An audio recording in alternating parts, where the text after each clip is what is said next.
After his whole family got wiped out, this kid just wanted to be a normal student. But nope, he gets yeeted into a military school where they turn him into a demon with some sketchy experiments. Oh, and plot twist, he finds out he's immortal. In this world, your power level is literally a number on your body. Higher number, more OP. If it hits 0, you're toast. Our boy, Lisht, is this ugly, pathetic gooner who does the cringiest Redditor stuff imaginable. One day, this clown gets busted peeking at a girl's underwear. Shocker, she wasn't thrilled and beat the future generations out of him. Now, Lisht is stuck in an auditorium with some dude whose fit is fire for the military school's opening ceremony. The captain's like, follow orders or else. Then, Second Lieutenant Ferenda, an instructor, takes the stage. She explains their world is run by Althing, some god thingy that looks like it was cooked up in Adobe After Effects during a crisis. It's basically super tech that forces everyone to go with the majority vote. So this god is basically Stalin's tech bro cousin. People thought it was a miracle and voted to ban stuff like F-22s, MLRS trucks, war, and nukes. But surprise, things went south. And now their nation is in deep trouble. The last war wrecked everything. Cities are gone. The environment's a mess. There's no food. And old people started gangs. The captain cuts her off, thinking she's scaring the noobs too much. He tells them to be good soldiers and promises them cash and food, which, if you were paying attention, they don't have. This somehow works, and everyone's smiling again. He tells them to listen to the headmaster, Major Schmerman, who looks about as German as a taco. Schmerman gets on stage. Everyone salutes, and instead of a speech, he starts reading a fairy tale. This gets a girl and 2 dudes in the crowd laughing their heads off. Schmerman tells them to zip it, but they just laugh harder. Suddenly, the captain walks up and gives the girl a 9mm greeting to the dome. He's like, Schmerman said, be quiet, or you'll be as quiet as she is. He then sends the other 2 clowns to the Shadow Realm, saying a good soldier obeys. Panic erupts. People rush the locked doors, screaming. The captain fires a warning shot, threatening to treat anyone who runs like a Russian soldier in 1942. Just as he's about to shoot, Lisht, our ugly loser,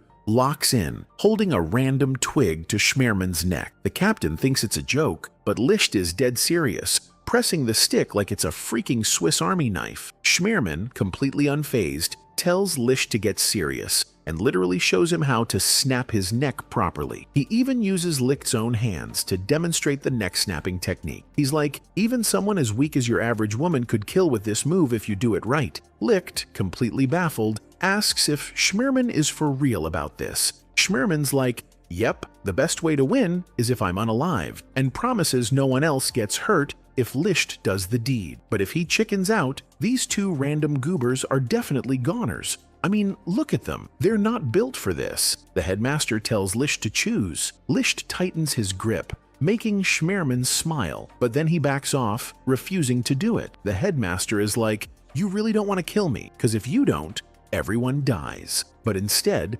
Lisht steps up, insisting Schmerman should kill him instead, yapping some nonsense about morality he'll probably forget in 5 minutes. Schmerman stands up, agreeing, and unleashes this dark aura that terrifies everyone. But Lisht, this absolute clown, just stares him down, not even flinching. Ferenda steps in to cool things down, suggesting a break. Suddenly, the dead kids get up, realizing they were just shot with paintballs. The captain, holstering his gun, introduces himself as Captain Allen, an instructor. He stresses that obeying orders is how you survive, because the ones who panic, cry, or laugh get clapped first. Ferenda cheerfully ends the ceremony. Later, Schmerman and Allen are chatting. Schmerman's interested in Lisht, but Allen thinks the samurai kid, Takakazi, is more impressive. Schmerman points out that Licht acted when Allen drew his gun, but Takakazi only moved after the first shot. Allen asks if that makes Licht the leader. Not yet, Schmerman says, but he sees potential and wants to test him. First class begins with Schmerman explaining the rules, including a star system totally ripped off from Spy X Family. Everyone gets 2 stars. Collect 10 and you're in the military, and your family gets gold, food, and some Oblivion gold coins. But if you hit 0 stars, you're expelled and sent to the gulag. How to get more stars? Do well in class, or, for the fast track, just take them from each other by any means necessary. So, it's basically Battle Royale meets Spy X Family. But there are rules. Both people have to agree to bet their stars in A-star stake. When it's Licht's turn, Schmerman drops a bomb. No stars for him. Licht is confused. Schmerman explains he's in a special course. Take a star from someone in 3 days, or he's out. After class, Licht's friends are stressing, but he's all chill, saying he doesn't care about stealing stars. He's just here to drag Takakazi out of this military mess. Takakazi spills that his grandma sent Licht, and Licht's like, yeah, can't say no to the woman who took me in. He suggests they just bounce, but Takakazi refuses, saying he won't become a killer like Licht and his grandma fear, and this ugly boy will never get why he wants to be a soldier. Meanwhile, Alan asks Schmerman why he put Licht on this special course. Schmerman says he's testing him, seeing if he can live up to the hype. On day 3, Licht is still starless, and his classmates are worried. Suddenly, someone bursts in with bad news. They all sprint to the locker room to find their lockers busted and their stars gone. Ikino immediately blames Licht, because he's a massive gooner and probably a thief too. But others defend him. Then, they hear a scream. Takakazi bolts outside and finds Sanahara getting dragged by her hair by some dude named Doan. She's begging for her stars back. When everyone shows up, they see Doan has 10 stars. Takakazi asks if he took Sanahara's stars by force. Doan lets her go, and, while striking a ridiculous shaft anime pose, asks if she gave them to him willingly. Terrified, Sanahara agrees she did. The group starts accusing Doan, but he's like, got any proof? Did you write your names on them? Which shuts them up, cause he's got a point. Even if he looks like a total creep. Takakazi tells Doan he has enough stars, but Doan wants his too.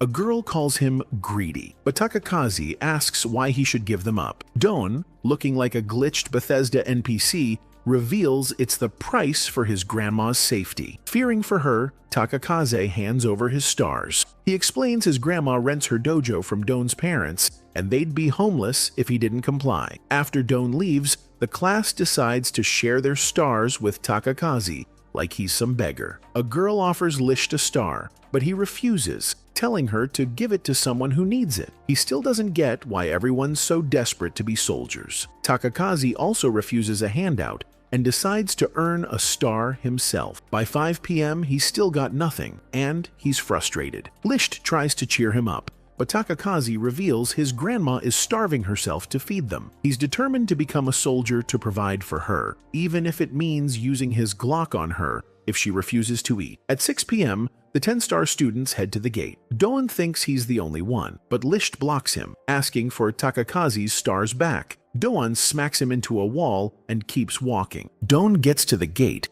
but Schmerman's like, hold up, gotta count those stars. Doan proudly says he has 12, but when he shows them, they poof into dust and turn into frogs, leaving him totally gobsmacked. Then Licht strolls back to the group with the real stars in his mouth, revealing he pulled a switcheroo. Doan is furious, while everyone else celebrates his epic fail. Merman tells Doan to get back to class. No graduation for him. Everyone gets their stars back, and Licht now has 2, thanks to a little trick called asset reallocation. He tells Takakazi he's staying at the school but doesn't want him to graduate. Confused, Takakazi learns Licht's master plan. As long as they're enrolled, their families get extra food, giving them time to rethink this whole soldier thing. A few days later, the class is camping. Licht is peeking at the girls, surprised they're letting him, cause once they're soldiers, freedom's out the window. Ikino tries to show Licht her double-barrel shotgun, but he's not looking. He just drapes his jacket over her and walks past,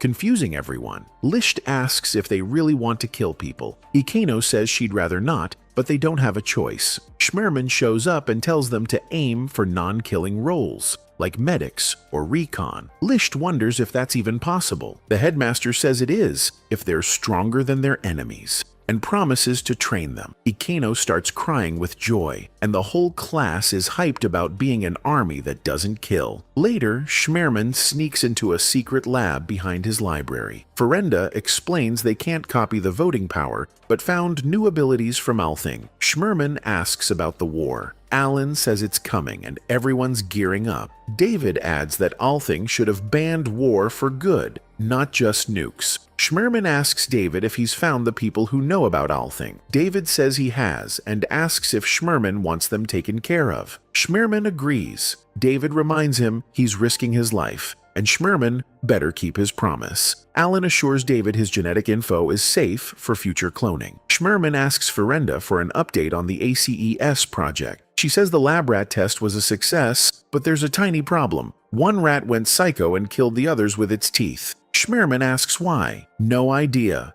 she says, suggesting the rat's brain was too small. She wants to move to human subjects, but Schmerman forbids it, especially with kids. He asks for a ballot. He gets it and wonders what would happen if they gave it to the psycho rat. Despite objections, he does it. The rat touches the ball. Its eyes glow, and it starts doing some Dragon Ball Z power-up stuff. It almost blasts Schmerman, but he freezes it and takes the ballot back. He tells Ferenda the kids want to be a non-killing army, so she needs to finish her research for them. The class finishes training, totally exhausted. Captain Allen roasts them for being weak. Schmerman steps in, saying it's good they're pushing their limits. He's going to start their real training with custom-fit medieval weapons. Some girl asks why they're not getting AR-15s. Schmerman explains that while the war will start with modern guns, it'll end in close combat. If they're stronger, hand-to-hand, they'll win. Later, Schmerman is back in the lab with Ferenda, wishing they could avoid the war. This one isn't for resources, it's for population control, which Schmerman sees as a way to get rid of wasteful humans. He's determined to protect the kids. Ferenda brings up Project Ace and suggests human trials again, but Schmerman freezes the room as a warning. He won't let her experiment on his students. Ferenda agrees, but her face says she's got other plans, which is fine, cause she's hot. Then, terrible news. David's been killed. Schmerman tells Alan the worst part is David's cryptic final message. He plays the transmission. We've all been deceived. The group is baffled. Ferenda suggests their plans were leaked and they should pivot to Project Ace. This pisses Schmerman off. He accuses her of wanting to use the kids as lab rats. He encases her in ice, but she's unfazed, revealing that Schmerman's own genes are the cause of the violent tendencies in the rats. This enrages Schmerman. Ferenda insists they either move to human trials or scrap the project. DNA tests reveal one candidate with a high chance of success. I'll let you guess who. In his office,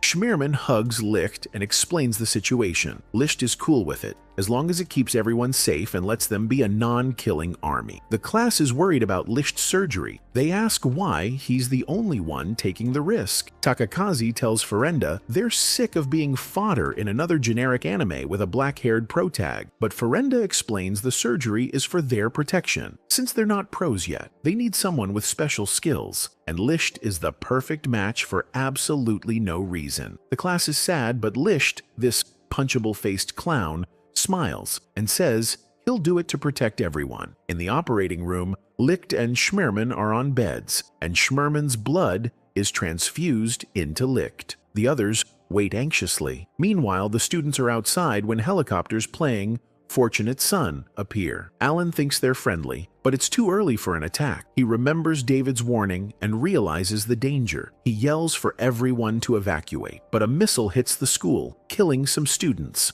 Soldiers storm the building, looking for the main body. Some girls survive, but the enemy sergeant gives the order. Remember, no students, and his men pull a no Russian from Modern Warfare 2. While all hell breaks loose, the operation is going just fine. Alan gears up to face the soldiers. Sanahara, holding a gun, almost gets shot, but Doan saves her by knocking out the soldier. She's so terrified she just screams for Licht. Seeing she's frozen, Doan scoops her up, grabs her gun, and starts blasting at the soldiers while holding her. Stress balls. Just as the enemy is about to finish off Ikeno and the other girls, a chalk bag creates a smokescreen. JL and Tokikaze jump the soldiers and save them. The survivors hide in a classroom, confused why the war started when Althing said it was scheduled for next March. Alan has no answers. Suddenly, he gets a call from Ferenda. She informs him there was a revote. Turns out there are 7 special ballots that can cast votes in Althing. The rest of the world holds 4 of them, a majority. They got played. The war was moved to September.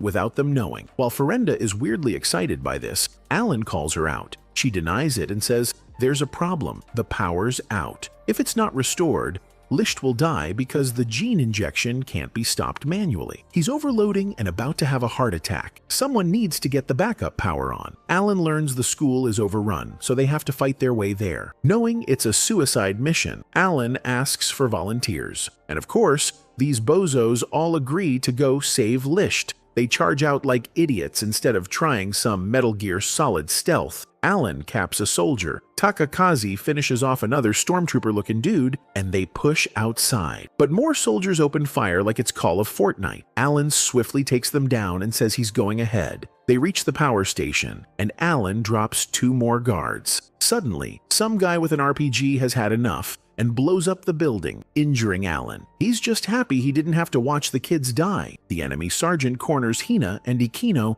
demanding the location of the main body. Hina stays silent. The sergeant is about to shoot her, while she's secretly hoping Licht will swoop in. Suddenly, balls of light rise from the school. Meanwhile, Licht's heart monitor flatlines. But then, the power comes back on, and the monitor starts beeping. Licht wakes up with white hair and hears Schmearman asking how he feels. He asks Ferenda for an item, but she tells him to rest. Schmearman insists, saying the kids are in danger. She reveals a sword. Schmearman explains it's a ballot that amplifies Licht's power, but he has to engrave it with his count, an oath he'll be bound to. He just has to think of an oath and say, "Authenticate count." Outside, a red flash zips past the soldiers and crashes into a wall. It's Licht. The sergeant orders his men to fire, but their bullets just stop in midair. Licht realizes he's basically Neo and the Silver Surfer combined. Everything freezes. Schmearman told him to walk slowly to get used to it. Licht flicks the bullets away, sees his injured friends, and gets pissed. He starts wrecking the choppers.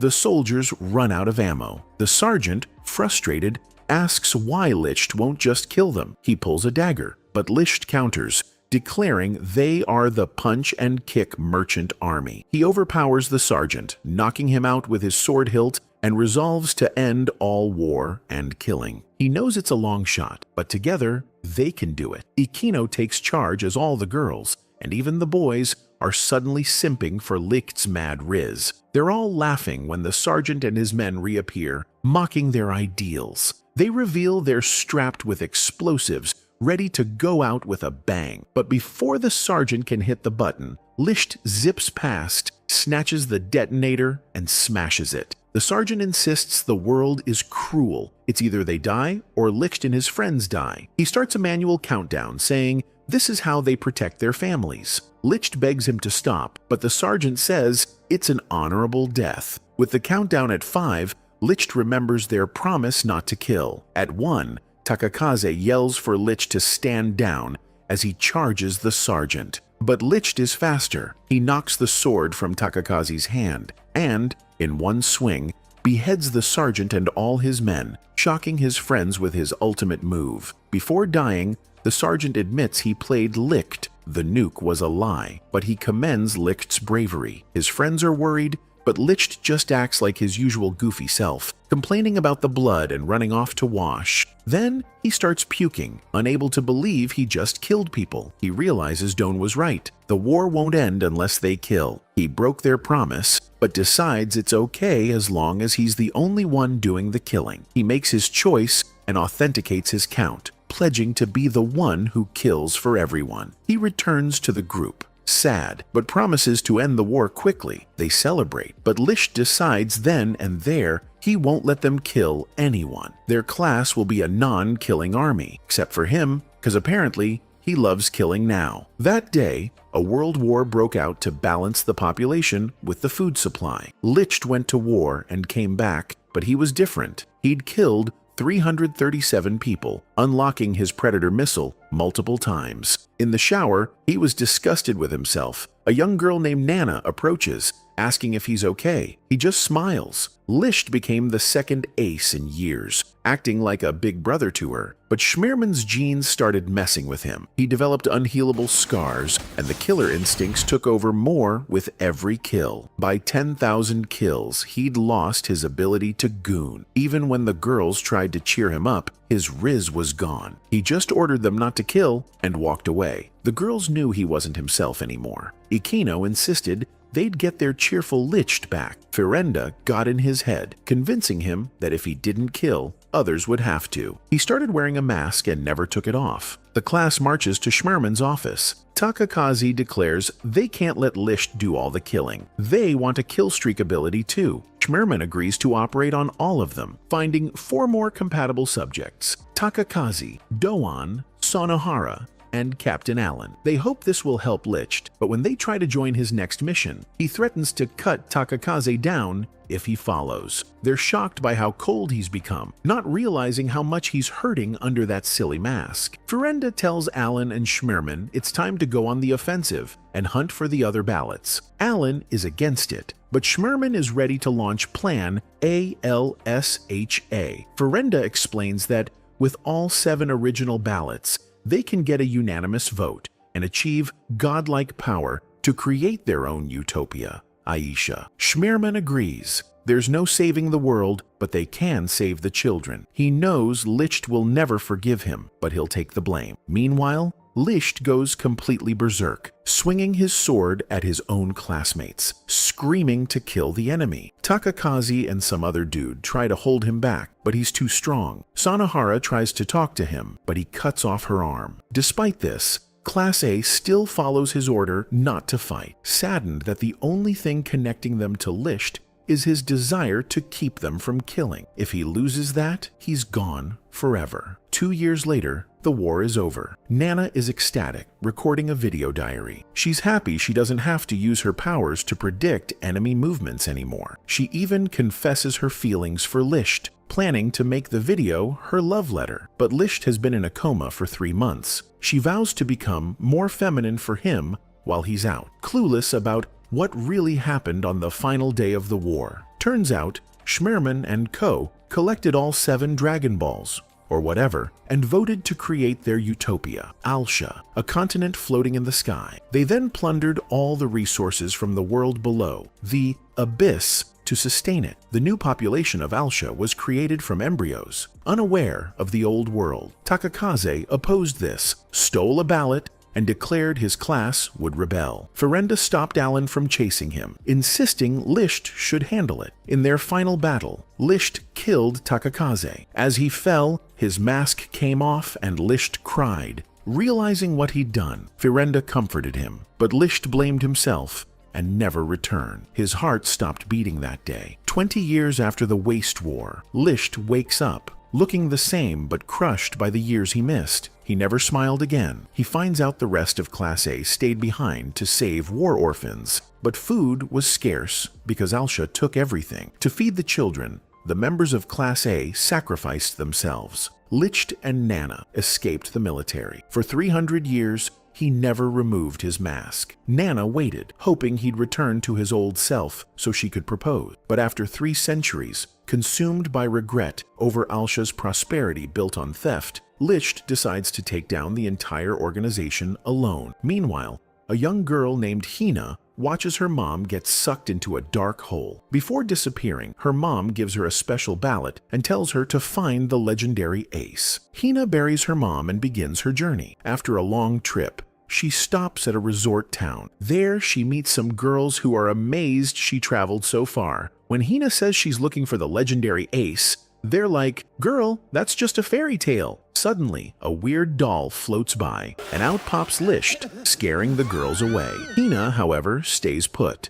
Licht immediately asks her for money, but she's terrified and runs. Remember, Licht is a 300-year-old gooner and a Drake fan, so he chases her, begging for cash and food. Luckily, Nana, now a grown woman, yeets him into a tree. She gives Hina some food and protects her from the clown. Nana asks Hina her name and where she's from. Hina explains she lived in the mountains with just her mom, who got sucked into the ground one day. That was the Abyss, Nana says. but Hina has no clue what that is. Nana points out the numbers everyone has on their bodies. Her count of 77 is for how many times customers have said her food was delicious. Hina finds her own number, 441, on her thigh. Lisht, being a total pervert, tries to get a peek at her underwear. Nana sends him flying again, and other girls on the street join in kicking him, since he's a known creep. Nana explains that if your count hits 0, you get sent to the abyss. Instant doom. She also mentions that people with higher numbers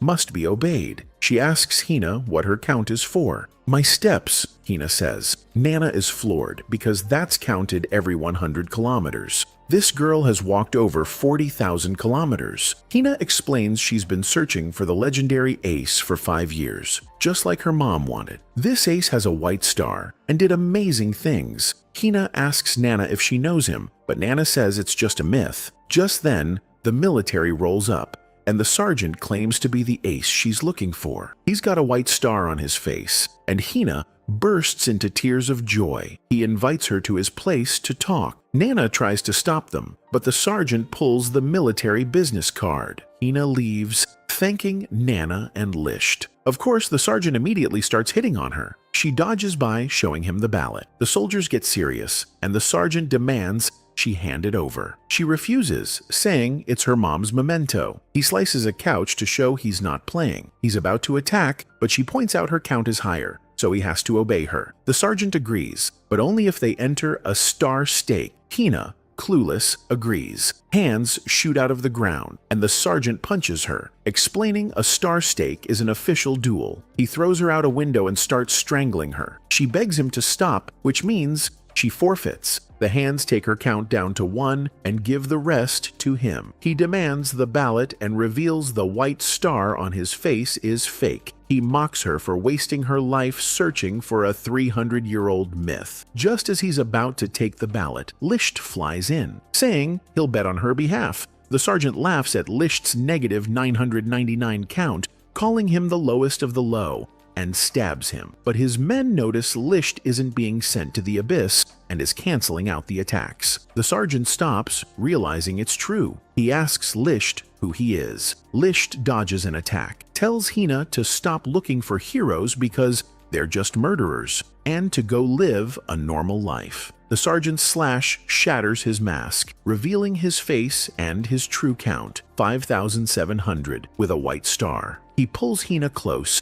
and she cries, realizing he's the real ace. Lisht tells her to close her eyes. He starts zipping around like a lightning bolt, the ground cracking with every step, overwhelming the sergeant and sending him flying. He demands the sergeant return Hina's count and apologize. He smacks the sergeant with his sword, but the guy won't quit. Lisht dodges and sends him flying, delivering a flurry of flashy strikes. This, my friends, is why they call him the ace of flashing strikes. And just because his count is negative doesn't mean he's weak. It just means he's been rejected by a lot of girls. He leaps into the air, promising to return Hina's stars. With one final blow, he defeats the sergeant. The hands take back the count, leaving the sergeant with 1 and giving Hina 760. Lisht tells her he's okay, and she cries with joy. Then, this clown snatches the ballot from her, saying he can sell it for cash. He claims he has the upper hand with his higher count, but she can bet her stars if she disagrees. Hina cries again, saying her mom told her to find the ace. Lisht gives her a doll in exchange for the ballot and says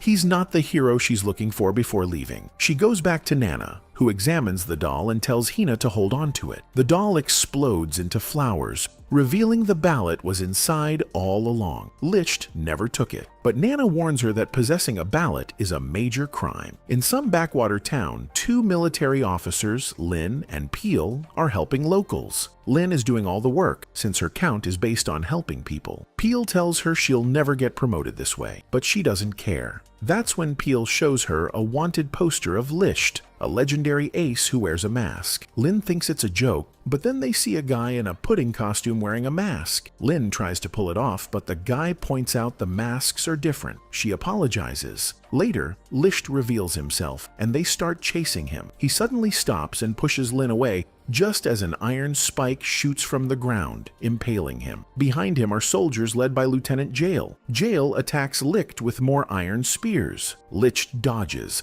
unleashing his flash strikes, but Jail intercepts him midair and slams him back down. Licht realizes Jail's count isn't just 900. Jail traps them in an iron cage, revealing he hides his true count of 12,500 because he hates desk work. He shoots a huge iron spear at Lisht, who blocks it, but then gets hit by another from the side. Lin worries, but Lisht starts moving even faster. Jail predicts his attack, and an iron bar pops up under Lisht, sending his sword flying. It's a fistfight now. They trade blows, but Jail gets the upper hand. Kicking Lisht away, he catches Lisht's sword and tosses it back, mocking his flashing strikes as too slow. Lisht is not having that. He jumps high into the air. The soldiers freak out, telling Jail to retreat because reports say his high-altitude strike is unstoppable. But Jail is unfazed. He tests Licht by throwing iron blades at him. When Licht deflects them, Jail realizes he's just jumping, not flying,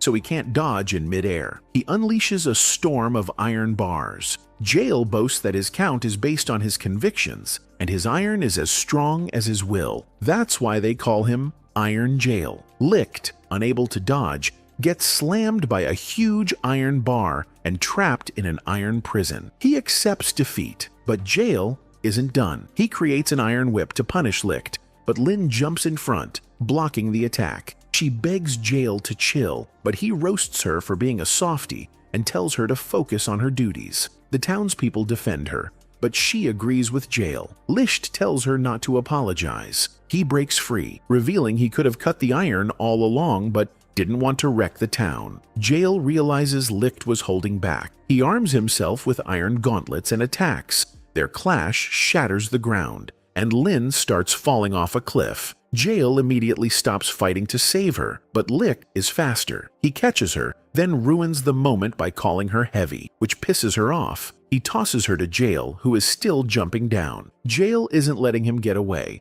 but since fighting while falling is dumb, he creates iron steps to climb back up. He drops Lin, who's still mad about the heavy comment. Remembering Lisht's words about Lin making the town peaceful, Jail decides to help her project. He builds an iron park for the kids and tells her she has 3 days to fill it with plaster before it disappears. He also says she's coming on his next mission, which makes her ecstatic. Lisht is walking with Hina when Lin shows up, scolds him for making her search, thanks him for saving her, and then promptly arrests him. Their chat is cut short when Jail arrives for a rematch. He creates iron from the ground, and they start fighting again. He tells Lisht to stop holding back. Lisht is about to get punched when Nana interrupts, pointing out they've wrecked the town. She orders them to clean it up. Later, Jail wakes up in an empty town square. Nana got them all wasted. He wakes up Lin and Peel to go after Lisht's group. They head to a town called Linden, but find it destroyed. The lake has become a swirling dark abyss. They find an injured soldier who says a demon came from the abyss. It was a normal day. Then the ground rumbled, the lake turned into a black hole, and the demon appeared. It was immune to their weapons and spewed fire, killing everyone. Jail thinks it's a fire-powered ballot holder, but the soldier screams it wasn't human. It was flying. Then he collapses from shock. They take the soldier for treatment, but Jail is stumped. Flying is banned, so no military person or ballot holder should be able to do it. To get answers, he decides to find Lisht. He finds Lisht's group in the next town over and immediately attacks. Lisht shields Hina, but the iron stops midair. Jail explains about the demon from the abyss, but Lisht has no clue what he's talking about. Jail knows Lisht isn't the demon, but he's sure this clown knows something. Nana tells them to knock it off. They're ruining her business. They sit down, and Nana gives Jail wine. He thinks it's a trick to get him drunk again, but she insists it's a friendly drink. They end up in a drinking contest, and both pass out. Just as Nana is feeding the unconscious Jail more wine, the ground rumbles. The dark hole has appeared in their town. A sound comes from it, and the injured soldier panics, saying it's the same sound from before. He freaks out, and the townspeople start to panic too. Jail orders an evacuation and tells his soldiers to surround the hole. Licht listens to the sound and tells Jail to pull everyone back. Jail grabs him, demanding answers. Licht is shocked, saying the demon was supposed to have been destroyed in the war. Peel yells that it's coming out. Everyone is stunned as a helicopter emerges from the hole. Jail's men fire, but the chopper is unfazed. It shoots back, and Jail creates an iron wall to block the bullets. The chopper fires a missile, which Jail also blocks, but it blows away half the wall. Licht orders an evacuation, saying he'll handle the chopper. Jail confronts him, but Licht says saving people is the priority and reveals the stars on his collar, shocking everyone. He's a freaking colonel. Jail realizes Licht might actually be the legendary ace. Licht draws the chopper's fire, trying to lead it away. A child is left in the road and Hina runs to help. The chopper aims a missile at her, but Licht slices it in half mid-air. He goes after the chopper, but then giant black hands, Althing, erupt from the ground and swat him down onto a building. Althing tries to get the chopper, but it's too high. Licht tries to go after it again, but Althing stops him. Peel explains that Althing attacks anything that flies. Suddenly, a figure appears behind Licht, points a gun at his head, and calls him Commander. It's Sanahara. Jail asks who she is, and she shoots him in the chest. Lin asks why she did it. Sanahara introduces herself as the Ace of Pursuit and announces that everyone should just forget what they saw. Since that's impossible, she starts gunning down civilians and soldiers.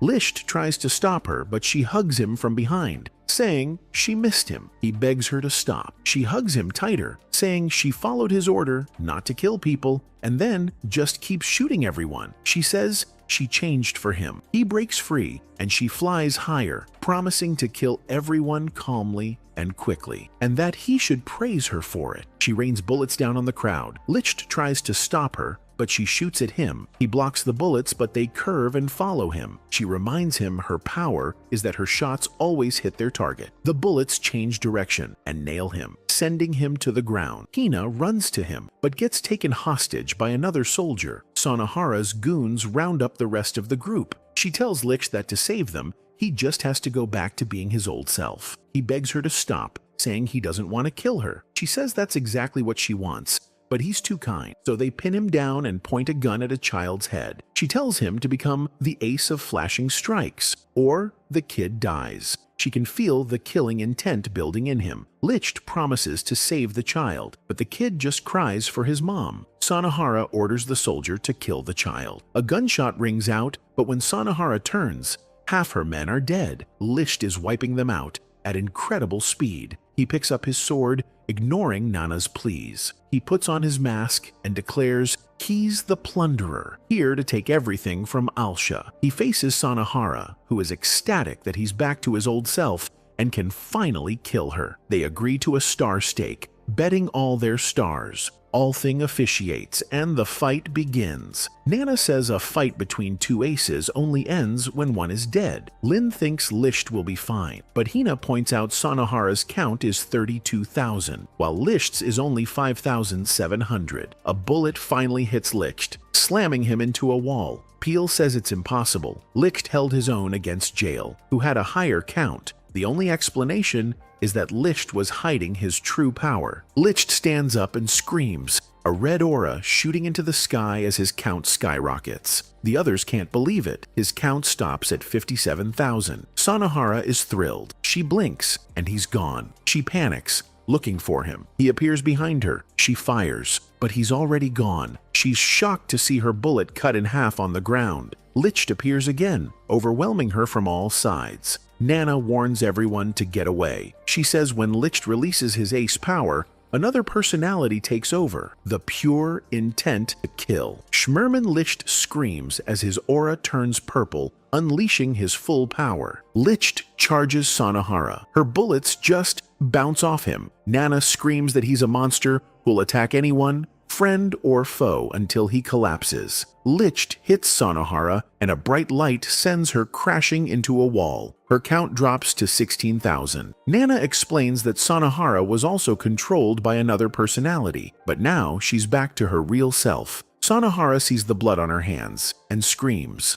Nana reveals Sonohara was the one Ace who never killed. She was scared and felt useless, but she was the kindest of them all. They must have drugged her to force her powers out. Licht approaches, calling her names. She shoots at him, declaring herself the enemy. Hina hugs Licht, begging him to stop. He grabs her, calling her an enemy too, but Sonohara shoots at him, giving them time to run. Licht kicks her away and prepares a final blow, but all Sonohara wants is to see him smile again. Just then, Jail intervenes, stopping Licht's attack and putting Sonohara's glasses on for her. He faces Licht, declaring himself the new enemy. Their swords clash, creating a blinding light. Jail is pushed back, his chest wound reopening. Sonohara screams for him to stop as Licht is about to strike again, and she jumps in front of Jail to shield him. She tells Licht to stop, but he just calmly wipes the tears from her eyes.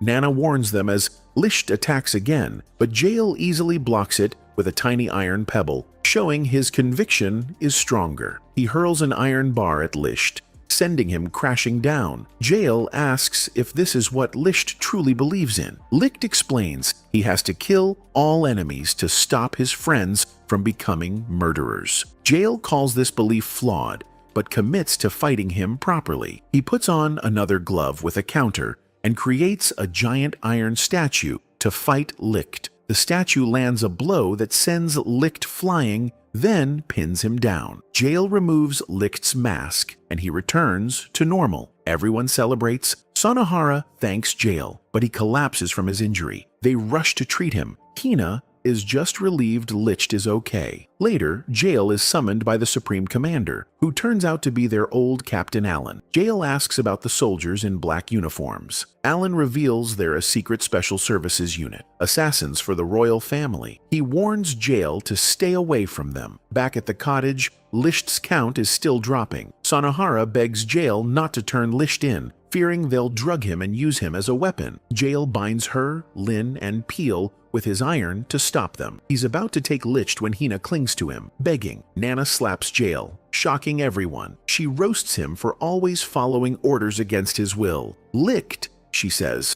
would defy anyone to protect his friends. Jail realizes she's right and frees everyone. Nana cries, saying 300 years ago, they were the only ones who stood up for Licht. She reveals her power and says she's sending them back 300 years to see what happened and maybe change things. She warns them it's not a dream. One wrong move and they're dead. Jail, Peel, Lin, and Hina find themselves at the military school opening ceremony. They see a younger Sonohara and Licht. This Licht seems different. Doan bumps into Hina and rudely shoves Lin. Jail steps in, but realizes he has no powers and gets punched. Later, in the cafeteria, Jail and Takakazi immediately dislike each other. Hina thanks Licht for saving her, teasing him, and they have a playful argument. Peel finds the record room and a file on Alfeng, but he's denied access. Captain Allen appears, explaining Alfeng is a god that saved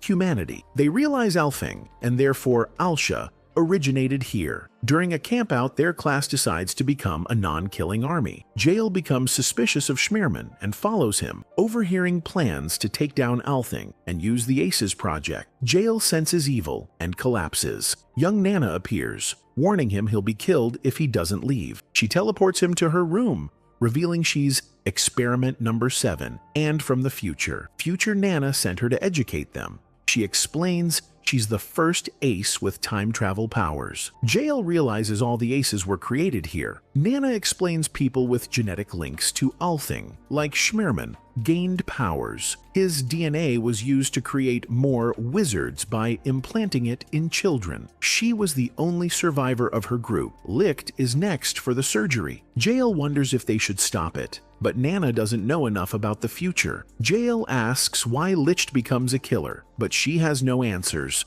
As their time runs out, Nana gives Jail a memory card from her future self. Jail offers to take her with him, but she refuses, fearing it would change the future. He insists the change should start with him helping her. She smiles and encourages him to go on. Jael promises to return in 300 years to fulfill her wish. After getting all the info, Hina insists they can still save Licht by helping him keep his promise not to kill. Jael agrees, saying they can save Nana too. Peel argues that Licht's killing spree is what wins the war, but Hina believes ordinary Licht is stronger. Recalling his own fight with Licht, Jael agrees. Peel gives up. Hina is determined to prevent Licht from killing anyone. Alan interrupts, saying the operation is going well. Hina relays the news, and they realize Licht's surgery is happening right now. Lynn feels useless for not figuring out how to help Licht, but Hina did. Peel comforts her, saying her helpful nature is why he likes her. But before he can confess,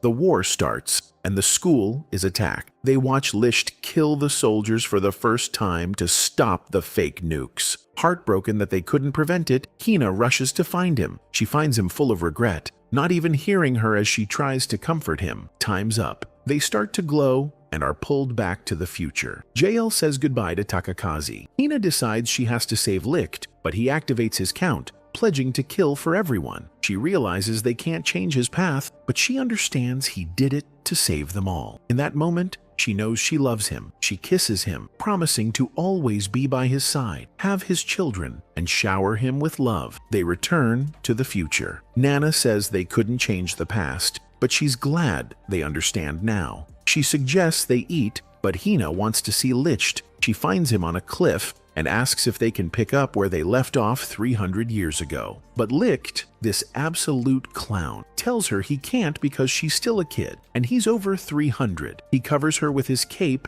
and tells her to grow up and find someone else. Back at camp, Jael randomly decks Licht. He asks Peel for the tablet they brought back. It has Nana's video diary. In it, she calls herself Licht's wife, which embarrasses her. The video ends with her crying, confessing that Licht is reminded of the war whenever he sees her and she doesn't know how to save him. Nana tries to play it off, but Licht hugs her and apologizes. He explains he wore the mask because he didn't know what face to make and didn't want to worry her. He survived for 300 years because of her. She accepts his apology. Later, Licht tries to sneak out, but Hina has set traps for him. One leaves him hanging upside down. She frees him, but he tries to run again. She starts crying, saying he always leaves her behind. She asks if he hates her. Licht finally clears things up. He asks if her mother is Tsukina, shocking Hina. He explains Tsukina was his childhood friend. Seeing Hina with the original ballot confirmed it. He reveals the 7 ballots can control anything, even the laws of nature. The secret of Alsha. He figures Tsukina stole it from Schmerman's special unit. Meanwhile, Schmerman gets a report that they've found Hina. He says it's all part of his plan to give Licht something to protect, to bring back the ace he wants.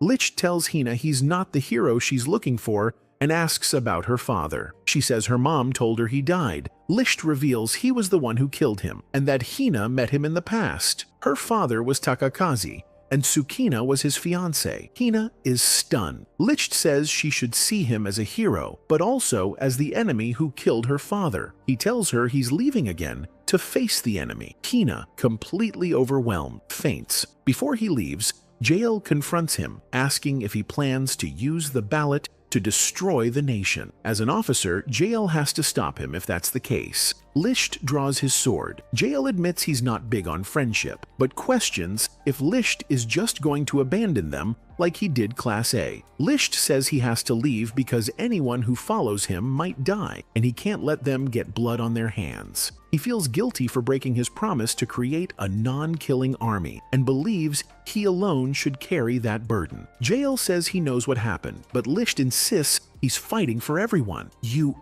idiot!" Jael yells, pointing out the pain he caused by leaving and the sin of killing. Licht argues it's better for him to bear it alone. He's traumatized by the smell of blood, but will fight so they don't have to. Jael accuses him of just seeking self-satisfaction and warns that if Licht thinks he can take on the whole army alone, Jael will stand in his way. They butt heads. Then, go their separate ways. But Licht asks Yael to protect Hina and the others. As he flies off, he thinks about how much he cares for the group and wishes he could accept Hina's feelings, but he's terrified of hurting someone he loves again. He just hopes to see her when it's all over. Schmerman is told Licht is coming, but lets Doan handle it, saying he's been waiting for this. Licht reaches the capital, but is suddenly slammed into the ground by a massive gravity force. Doan appears, boasting that Licht's flash strikes are useless against his gravity powers. With a count over 120,000, Doan declares himself Licht's natural enemy. He ignores Licht's attempts to talk and mercilessly crushes him under a pile of rocks. As he's dying, all Licht can think about is Hina. The group searches the rubble. Peel finds Licht's body and sadly tells them he's gone. Before they can even grieve, the military surrounds them. Nana escapes, but they capture Peel, Lin, and Hina. In a cell, Doan interrogates them, wondering how they were at the school 300 years ago. Lin asks if he killed Licht. Doan confirms it, saying Licht broke a promise. He asks about Sanahara, but they don't know, so he tortures them with gravity until a soldier announces Schmerman's arrival. He warns them that Schmerman has changed and to watch what they say. Schmerman suspects Nana sent them to the past. Hina calls him out for betraying Class A. Lin agrees, but a soldier shoves a gun in Lin's mouth, telling her to address him as General. Schmerman explains that the army that does not kill was just a test to weed out the weaklings who believed in such a fantasy. This crushes them. He then orders Doan to perform the ace operation on them, shocking everyone. He tells them not to bother with gene tests and to just use the new drug on them. The soldier moves to inject Hina, but Doan insists on doing the compatibility test first. The soldier refuses, saying the new drug can turn anyone into an ace. No genes required. Doan confronts the guard for his blind obedience and decides to free them, revealing his count is based on forcing people to submit. He refuses the general's order. As they leave, Hina's bag tears and the original ballot falls out. The soldier, enraged, uses his gravity to pin them down. He screams that he won't let them destroy Alsha, the utopia the aces built through hell. He won't let anyone, especially women and children, ruin it. Hina insists they weren't going to, but he calls her a liar and crushes her with more gravity. He decides to send them to join Licht in the afterlife. Hina tries to run for her horse, but he increases the gravity on her, planning to kill her first. Lin and Peel grab onto Doan, which somehow releases the gravity on Lin, allowing her to move. Hina screams at her to get to Licht, insisting there's no way he's dead. Doan kicks Peel away and starts strangling Hina, claiming Licht is gone for good, but Hina insists he's alive and tells Lin to wake him up. Lin rushes to the horse. Doan goes after her, throwing rocks with his gravity powers and injuring her legs. Despite the pain, Lin keeps riding. He goes back to Hina and Peel, gloating that Lin will just bleed out and die. But Hina, staring him down, insists Lin will return with Licht. He challenges her to bet her life on it, and she agrees, roping in Nana, who he reveals was hiding behind a wall. Lin finally reaches Licht's location, crawling towards him. She tries to wake him, but he's unresponsive. By nightfall, Doan declares he'll kill them at sunrise, confident he finished Licht for good. Lin, thinking it's hopeless, tries to say something but gives up and passes out. Suddenly, she wakes up to find the townspeople treating her wounds. They urge her to say her final word. She tells the unconscious Licht that she loves him and says goodbye. As the sun rises, Lin tries to get back to the others but collapses. Just then, Licht catches her. He's alive. He asks where everyone is. She just cries in his arms. Since it's sunrise, Doan prepares to crush Hina and the others. But Hina still believes Licht will return, and deep down, Doan knows it too. He's about to kill her when Licht appears in a flash, carrying the injured Lin. Surprisingly, Doan actually pauses when Licht asks for a moment. Licht hands Lin to Peel, telling him to use the nearby first aid kit. He then apologizes to Hina, admitting he lied. He tells her she's not a child, and that he loves her. He confesses he kept running from her, even though he promised Lin he'd tell her. He says he can't be a hero because he killed her father, but she never gave up on him. He realizes that even when he pushed everyone away, he was never truly alone. He faces Dawn, admitting he failed to keep their promise. Dawn argues that Alsha's survival depends on their actions. He hurls rocks at Licht, who dodges and slashes through Dawn's gravity sphere. Determined not to break another promise, Licht resolves to get back to Hina, severing Dawn's attack and sending him crashing down. He proposes they end the fight, but Sanahara suddenly reappears, now wanting to kill Licht herself. It's a 2-on-1. Sanahara opens fire, and Dawn pins Licht with his gravity. Licht deflects the bullets but gets hit, trapped. Both of them relentlessly attack him, with Sanahara's bullets chasing him and Dawn's gravity slamming him down every time he tries to escape. Even when Licht takes to the sky, Sanahara's bullets follow. Dawn infuses them with gravity, creating super projectiles that knock Licht out of the air. Despite the onslaught, Licht is resolute. It's time to end this. Dawn immobilizes him while Sanahara keeps firing. As Licht defends, Dawn cranks up the gravity, forcing him to lower his guard. Sanahara cries out, asking why he rejected her when she just wanted to be with him, why she has to shed more blood to be near him. Dawn blames Licht for her transformation, crushing him and accusing him of lying about their non-killing army. Licht tries to defend himself, but Dawn crushes him harder, screaming about the broken promise. Licht remembers asking Dawn during the war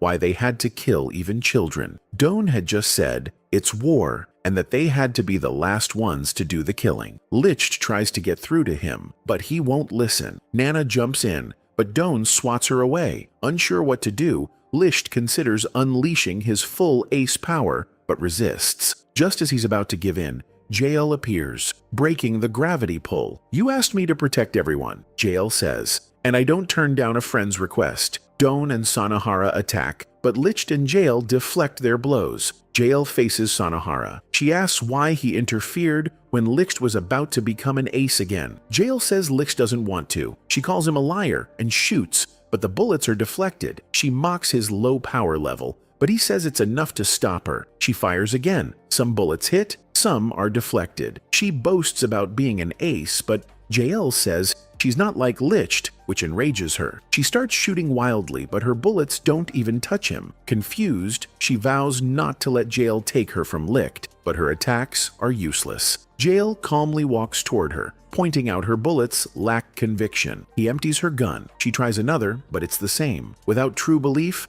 her power is nothing. Her hands shake as she tries to reload. Jael closes in, questioning her conviction. She breaks down, admitting her true conviction is to not shoot anyone. Meanwhile, Dawn is furious, but knows he has to get through Licht. Licht deflects his orbs, acknowledging they're breaking their promise. Dawn hits him, disarming him, but Licht stands firm, rejecting a world where killing is necessary. He vows to start over with his new friends and invites Dawn to join him. They engage in a brutal fistfight, knocking each other out until they both fall to their knees, bleeding. Licht reminds Dawn of the war they fought together, how he struggled with killing kids, which their enemies exploited. As Dawn traps him in a black hole, Licht refuses to give up, determined to fulfill his promise. He wakes up in a field of skulls. Masks appear, claiming to be the souls of the aces, whispering dark thoughts that they exist only to kill. Even Licht's own mask appears, offering him a way out.